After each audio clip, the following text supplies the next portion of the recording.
আসসালামু আলাইকুম। রয়্যালটি সিমের পক্ষ থেকে সবাইকে অনেক অনেক শুভেচ্ছা অভিনন্দন। আজকে আলোচনা করব নবম-দশম শ্রেণীর বিষয় পদার্থবিজ্ঞানের অধ্যায় 1-এর 1 নম্বর পর্ব নিয়ে।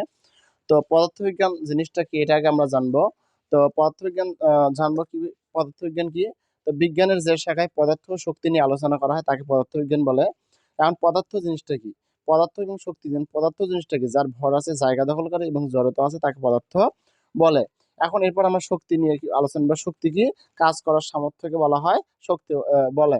যার কাজ করার সামর্থ্য আছে তার শক্তি আছে। এরপর ভর, কোনো বস্তুতে অবস্থিত পদার্থের মোট পরিমাণকে বলা হয় ভর। এরপর বলবো জড়তা, বস্তু যে অবস্থায় আছে চিরকাল সেই অবস্থায় থাকতে চাওয়ার যে প্রবণতা তাকে বলা হয় জড়তা বলা হয়। এখন এরপর বলবো কাজ, কাজ কাকে বলে? যদি বল প্রয়োগের ফলে কোনো বস্তু স্মরণ হয় তবে তাকে কাজ বলে। এখন স্মরণ কি জিনিস?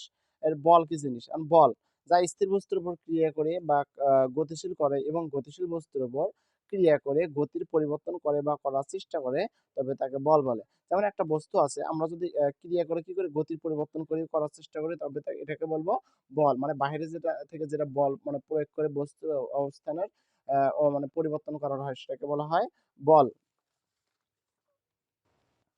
এরপরে স্থির বস্তু আর গতিশীল বস্তু কাকে বলে?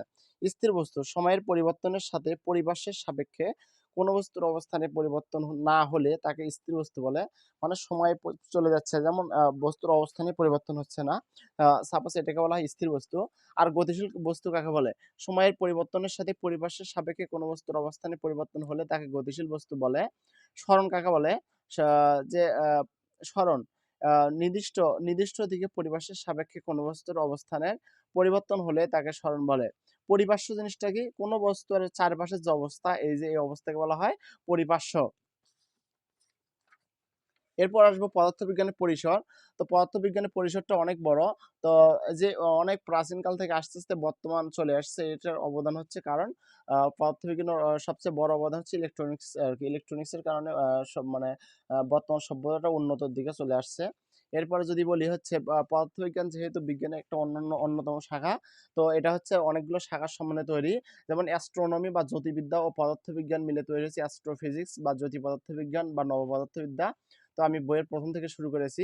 এরপর হচ্ছে আ আ আমরা যদি ১ম থেকে দেখি এ পর্যন্ত, তো অবশ্যই আমাদের বেসিক যেগুলো আছে আশা করি অনেক প্রশ্নের উত্তর পেয়ে যাব। এরপর যে আছে জীববিজ্ঞান ও পদার্থবিজ্ঞান মিলে তৈরি হচ্ছে বায়োফিজিক্স বা প্রাণ পদার্থবিদ্যা। আর রসায়ন এবং পদার্থবিজ্ঞান মিলে তৈরি হয়েছে কেমিক্যাল ফিজিক্স বা রাসায়নিক পদার্থবিদ্যা। এরপর হচ্ছে ভূমি ও পদার্থবিজ্ঞান মিলে তৈরি হয়েছে জিওফিজিক্স বা ভূপ্রকৃতিবিদ্যা। তারপরে চিকিৎসা ও পদার্থবিজ্ঞান মিলে তৈরি হয়েছে মেডিকেল ফিজিক্স বা চিকিৎসা পদার্থবিদ্যা। তো পদার্থবিজ্ঞান যেসব শাখার সমন্বয়ে তৈরি তা হলো, যেহেতু এসএসসি ফিজিক্স একটা মৌলিক ফিজিক্স, এর জন্য কয়েকটা শাখার সমন্বয়ে ভালো, ভালো কিছু গুরুত্বপূর্ণ শাখার সমন্বয়ে তৈরি। সেগুলো হচ্ছে মেকানিক্যাল ফিজিক্স বা বলবিদ্যা, যেখানে বল, বিভিন্ন গতি এগুলো নিয়ে কাজ করা হয়। তো বলবিদ্যার মধ্যে আছে অধ্যায় ২, ৩, ৪, ৫। অধ্যায় ২ মানে গতি, অধ্যায় ৩ মানে বল, অধ্যায় ৪ মানে কাজ ক্ষমতা শক্তি, অধ্যায় ৫ মানে পদার্থের অবস্থা ও চাপ।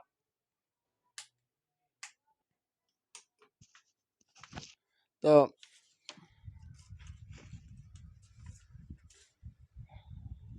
এরপর ২ নম্বর শাখাটা হচ্ছে থার্মোডাইনামিক্স বা তাপগতিবিদ্যা। মানে অধ্যায় ৬ হচ্ছে বস্তুর উপর তাপের প্রভাব। এটা হচ্ছে এই তাপগতিবিদ্যা শাখার অন্তর্ভুক্ত। এরপর হচ্ছে ওয়াভস বা তরঙ্গ। অধ্যায় ৭ হচ্ছে তরঙ্গ শব্দ। এই অধ্যায়টা হচ্ছে অধ্যায় ৭ বা তরঙ্গ শাখার অন্তর্ভুক্ত। এরপর হচ্ছে অপটিক্যাল ফিজিক্স বা জ্যামিতিক আলোক বিজ্ঞান। অধ্যায় ৮ এবং ৯ যে আলোর প্রতিফলন এবং প্রতিসরণ আছে। তো এটা হচ্ছে জ্যামিতিক আলোক বিজ্ঞানের মধ্যে।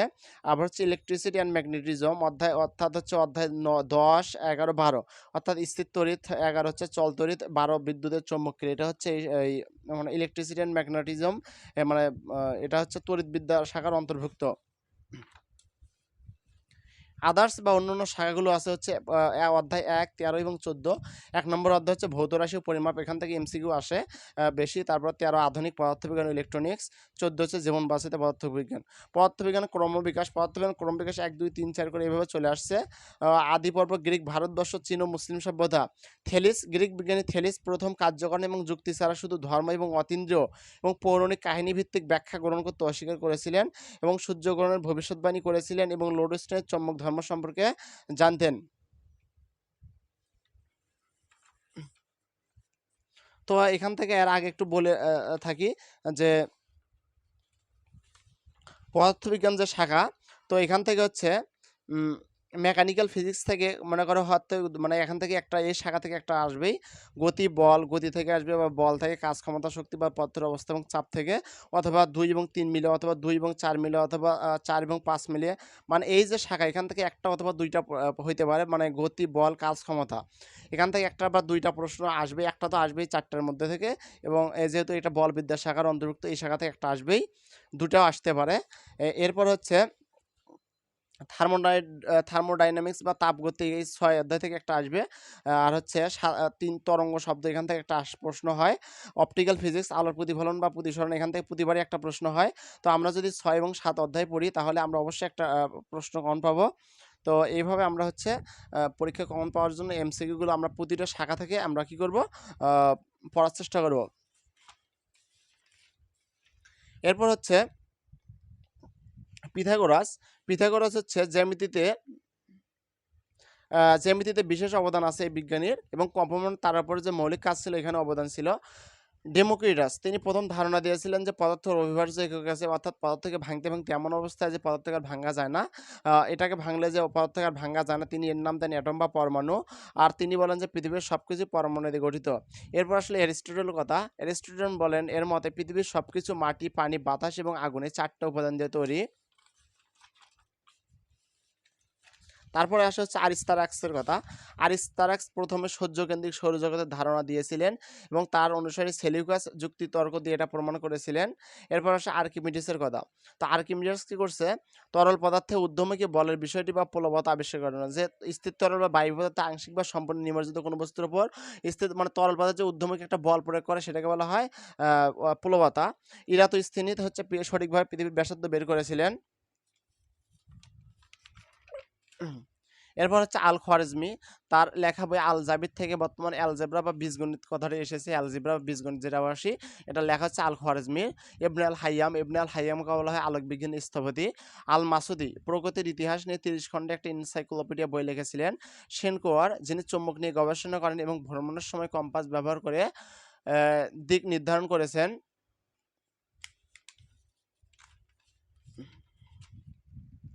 এরপর আমরা পড়ব হচ্ছে ভৌত রাশি ও পরিমাপ। পরিমাপ কাকে বলে? দৈনন্দিন জীবনের মাপযোগের বিষয়টাকে পরিমাপ বলে। যেমন আমি যদি বলি এটা একটা মানে একটা বড়, একটা ছোট, আবার বড়, একটা ছোট, আবার একটা বড়। তো এখন আমরা যদি মানে যদি বলি একটা যে একটা বড়টা নিয়ে আসো, এখন কোন বড়টা নিয়ে আসবে? এটা আমাদের হচ্ছে একটা মানে কনফিউজের মধ্যে পড়ে যাব, বা একটা সন্দেহের মধ্যে, কোনটা একটা ভেজালের মধ্যে পড়ে যাইতে পারি। তো এখন আমরা যদি বলি যে একটা 5 মিটার, একটা 4 মিটার, এভাবে আমরা যদি পরিমাপ করি তাহলে একটা যে 4 মিটার বা 3 মিটার, 2 মিটার যেকোনো একটা পরিমাপ করলে আমরা সহজে এটা হচ্ছে মানে পরিমাপ করতে পারবো। রাশি কাকে বলে? এই ভৌত জগতে যা কিছু পরিমাপ করা যায় তাকে আমরা রাশি বলি। রাশি প্রধানত বিশ্লেষণের দিক থেকে 2 প্রকার, একটা মৌলিক রাশি, একটা লব্ধ রাশি। মৌলিক রাশি কাকে বলে? যে রাশিকে মানে স্বাধীন বা নিরপেক্ষ, যেগুলো অন্য রাশির উপর নির্ভর করে না, তাদেরকে মৌলিক রাশি বলে। মৌলিক রাশি হচ্ছে 7টা। দৈর্ঘ্য, ভর, সময়, বৈদ্যুতিক প্রবাহ, তাপমাত্রা, পদার্থের পরিমাণ, দীপন তীব্রতা। দৈর্ঘ্যের একক মিটার এম, ভরের একক কিলোগ্রাম কেজি, সময়ের একক সেকেন্ড এস, বৈদ্যুতিক প্রবাহ অ্যাম্পিয়ার এ, তাপমাত্রার একক কেলভিন কে, পদার্থের পরিমাণ মোল বা মোল, দীপন তীব্রতা হচ্ছে ক্যান্ডেলা। এরপর আমরা মৌলিক রাশির পর এরপর আমরা পড়বো হচ্ছে যৌগিক বা লব্ধ রাশি। তো মৌলিক রাশির সমন্বয়ে যে সকল রাশি গঠিত, যে সকল রাশি একাধিক বা মৌলিক রাশির সমন্বয়ে গঠিত তাদেরকে যৌগিক বা লব্ধ রাশি বলে। যেমন বেগ, ত্বরণ, বল। যেমন বেগ সমান হচ্ছে সরণ ভাগ সময়, আবার ত্বরণ সমান হচ্ছে বেগ ভাগ সময়, আবার বেগ সমান ভাগ সরণ ভাগ সময়, আবার তাহলে হচ্ছে ত্বরণ সমান সরণ ভাগ সময় স্কয়ার। আবার বল সমান ভর গুণন ত্বরণ। তাহলে দেখো বল হচ্ছে ভর গুণন ত্বরণ, মানে হচ্ছে সরণ ভাগ সময় স্কয়ার।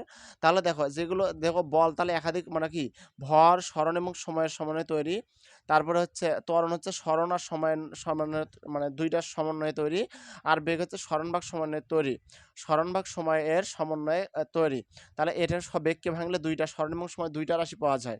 তাহলে আমরা বলতে পারি কি যে যেহেতু একাধিক রাশি পাওয়া যায় এই জন্য বেগ একটা লব্ধ রাশি, ত্বরণটাকে ভাঙলে যেহেতু সরণ ভাগ সময় পাওয়া যায় এই জন্য ত্বরণ একটা লব্ধ রাশি, বলকে ভাঙলে ভর, সরণ আর সময় পাওয়া যায় এই জন্য কি বল একটা যৌগিক বা লব্ধ রাশি। এখন দিকের মান ও দিকের উপর ভিত্তি করে রাশি আবার দুই প্রকার, একটা স্কেলার রাশি আর একটা ভেক্টর রাশি। স্কেলার রাশি কাকে বলে?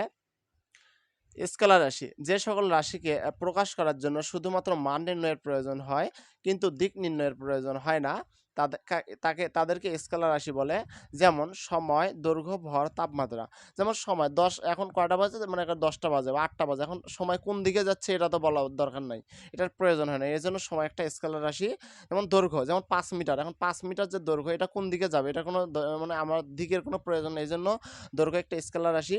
ভর, যেমন 5 কেজি 10 কেজি, এটা একটা কি স্কেলার রাশি। তাপমাত্রা, এত তাপমাত্রা, এটা হচ্ছে একটা স্কেলার রাশি। এখন ভেক্টর রাশি কাকে বলে? যে সকল রাশিকে প্রকাশ করার জন্য মান ও দিক উভয়ের প্রয়োজন হয় তাকে ভেক্টর রাশি বলে। যেমন সরণ, বেগ, ভরবেগ, বল, পৃষ্ঠটান, মহাকর্ষীয় প্রাবল্য, ত্বরণ, মন্দন ইত্যাদি। তো আমরা ভেক্টর রাশি মনে রাখার উপায় হচ্ছে, লিখবো হচ্ছে ভ বে সব প্রিয়তমই ভেক্টর। ভতে ভরবেগ, বেতে বেগ, দন্তের সাথে সরণ, বতে বল, পথে পৃষ্ঠটান বা মহাকর্ষীয় প্রাবল্য, ওতে ওজন, ততে ত্বরণ, মতে মন্দন। তাহলে আমাদের মনে রাখার উপায় ভেক্টর রাশি ভবে সব প্রিয়তমই ভেক্টর। ভরবেগ, বেগ, সরণ, বল, পৃষ্ঠটান, মহাকর্ষীয় প্রাবল্য, ওজন, ত্বরণ, মন্দন, এগুলো হচ্ছে ভেক্টর রাশি। এরপর আমরা উপসর্গ দেখব। উপসর্গ হচ্ছে দেহে, কিম, গিটে, পা। মানে এটা হচ্ছে উপসর্গ, প্লাসগুলো পজিটিভগুলো। যেমন কি দেহে, কিম, গেটে, পা। মানে দেহে ডেকামিটার, হতে হেক্টোমিটার, কতে কিলোমিটার, মতে মেগামিটার, গতে গিগামিটার, টতে টেরামিটার, পতে পেটামিটার, এতে এক্সামিটার। তারপর ডেকা হচ্ছে 10^1, হেক্টর 10^2, কিলো 10^3, মেগা 10^6, গিগা 10^9, টেরা 10^12, পেটা হচ্ছে পেটা 10^15, এক্স হচ্ছে 10^18। এরপর আমরা দেখব যে দেশি, মিমা, ন্যাফিফা, ডতে ডেসিমিটার, শতে সেন্টিমিটার, মতে মিলিমিটার, মত আবার মাতে মাইক্রোমিটার, নতে ন্যানোমিটার, পথে পিকোমিটার, ফতে ফেমটোমিটার, এতে অটোমিটার। দেশি মানে ডিতে 10^2, সেন্টি মানে 10^2, 10^1, ডেসিতে 10^1, সেন্টিতে 10^2, মিলিতে 10^3, মাইক্রোতে 10^6, ন্যানোতে 10^9, পিকোতে 10^12, ফেমটোতে 10^15, অটোতে 10^18। তো এগুলো হচ্ছে ডেসিমিটার। এরপর দেখো মাত্রা। মাত্রা কাকে বলে? কোনো ভৌত রাশিতে উপস্থিত মৌলিক রাশিগুলোর সূচককে বা পাওয়ারকে মাত্রা বলে। যেমন বেগ হচ্ছে দূরত্ব ভাগ সময়, বা ত্বরণ হচ্ছে দূরত্ব ভাগ সময় স্কয়ার। যদি বলে ক্ষমতা একটা লব্ধ রাশি, এটা কিভাবে প্রমাণ করব, বা ক্ষমতার মাত্রা সমীকরণ বের করো। তো আমরা জানি ক্ষমতা সমান কাজ ভাগ সময়, আবার ক্ষমতা সমান আবার কাজ সমান ভর গুণন ত্বরণ গুণন সরণ ভাগ সময়, ভর গুণন সরণ ভাগ সময় গুণন সরণ ভাগ সময়, ভর গুণন সরণ স্কয়ার ভাগ সময় স্কয়ার। তাহলে হবে ml স্কয়ার 10/2। ভর, সরণের সময় তিনটা রাশির সমন্বয়ে তৈরি হয় ক্ষমতা একটা লব্ধ রাশি। তো এই জন্য ভর এম, সরণের মানে এল স্কোয়ার, সময় মানে 10/2। তো এইভাবে আমরা মাত্রা নির্ণয় করতে পারি, অথবা দেখাতে পারি যে কিভাবে এটা হচ্ছে গঠিত, লব্ধ রাশি কিভাবে হয়। তো ভিডিওটি ভালো লাগলে অবশ্যই চ্যানেলটিকে সাবস্ক্রাইব করবেন, আবার এবং এবং লাইক কমেন্ট করবেন, এবং আপনার একটা লাইক কমেন্ট আমাকে ভিডিও বানাতে অনুপ্রেরণা যোগাবে। ধন্যবাদ সবাইকে।